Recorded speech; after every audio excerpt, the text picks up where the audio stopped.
Hi అండి, అందరూ ఎలా ఉన్నారు? నేనైతే ఇలా ఉన్నానండి. చేపలు చూడండి, మా ఆయన గారు అయితే కూరకు పనికిరాని చేపలు అనమాట. ఇవి కొరమైన చేపలు.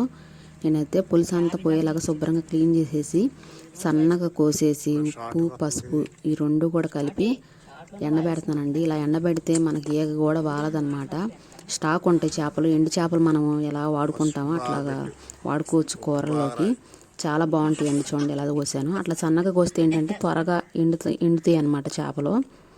మరి కండతో ఉంటాయి కాబట్టి సన్నగా కోసుకున్నాను. నేనైతే ఇట్లా పసుపు రాసేది ఎందుకంటే ఈగ వాలకుండా ఉంటాయి అన్నమాట. చాలా స్టాక్ ఎక్కువగా ఉన్నా కూడా పాడవు చేపలు.